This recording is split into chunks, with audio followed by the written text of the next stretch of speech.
Hello! Pour cette 10e étape, on prend la route de la Reims. Pour y arriver, on devra franchir 3 cols sur 54 km et parcourir 1750 mètres de dénivelé. À l'issue de cette étape, fini les hauts sommets des Pyrénées, on passera dans les Pyrénées-Atlantiques et l'arrivée s'approche à grands pas. Mais bon, n'allons pas trop vite. Je vais t'expliquer en détail l'étape 10 de notre traversée. Juste après, un petit clic sur les abonnements et un petit like.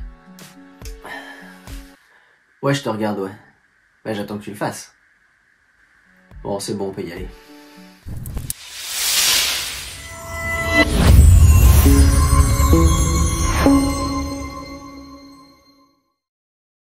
Bienvenue dans cette étape 10. Ouais, ça fait déjà 10 fois qu'on se voit, mais c'est toujours un plaisir que tu sois là. Alors l'étape du jour, elle a un profil assez singulier.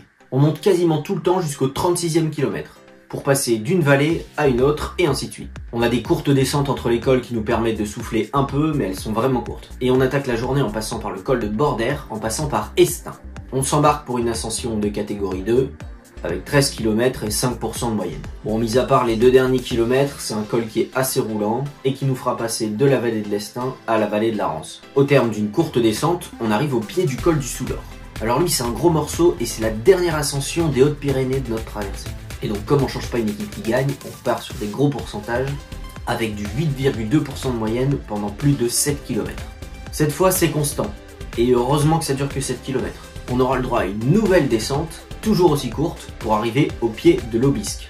De ce côté-là, donc le versant est, il reste que quelques kilomètres. Bon, c'est tout de même 8 km avec des pourcentages assez infâmes. C'est crescendo et c'est super difficile ce genre de profil. Parce qu'en fait, plus t'avances, plus c'est incliné, plus c'est difficile, et plus tu cherches à rajouter des dents à l'arrière, sauf qu'au bout d'un moment, tu peux plus. Et là, tu pries pour que ça s'arrête. Tu veux plus que ça monte encore. En tout cas, en termes de pourcentage. Mais en même temps, c'est un col mythique, tu vois. Du coup, on va le faire des deux côtés. Le Tour de France y est passé 74 fois depuis 1910, en l'empruntant chaque année de 1910 à 1958. Et une fois qu'on est au sommet, on bascule dans la vallée de Lousseau, vers la Reims. C'est à partir de ce moment-là où on arrête de monter, et on aura 18 km de descente pour nous rafraîchir un petit peu. Alors, le Soulor et l'Aubisque sont des cols de la route des cols. La route des cols. Qu'est-ce que c'est? C'est le nouveau nom de la route thermale des Pyrénées. Elle est créée sous Napoléon III, et elle relie l'océan Atlantique à la Méditerranée, en passant par les villes où il y avait des thermes. Et donc ça passe par des cols? Oui, au total, il y a 34 cols sur cette route. Pourquoi n'avez-vous pas pris ce chemin-là, alors? Déjà, on avait envie de faire d'autres cols. On avait envie de faire les cols les plus impressionnants des Pyrénées, dans la limite du possible en fonction de notre trajet. Il nous en reste quelques-uns à faire, mais on pouvait pas non plus tout faire. Puis on connaît déjà un petit peu, donc on avait envie de passer par d'autres endroits et par certains endroits pour les découvrir autrement, les découvrir un peu mieux. C'est pour ça qu'on a créé notre propre itinéraire. Puis si on peut rajouter une troisième mention, on avait envie de se challenger en créant nous-mêmes l'itinéraire pour vraiment organiser ce projet de A à Z. On a tout prévu et finalement c'est entre guillemets notre route quoi. Donc on en est plutôt fiers.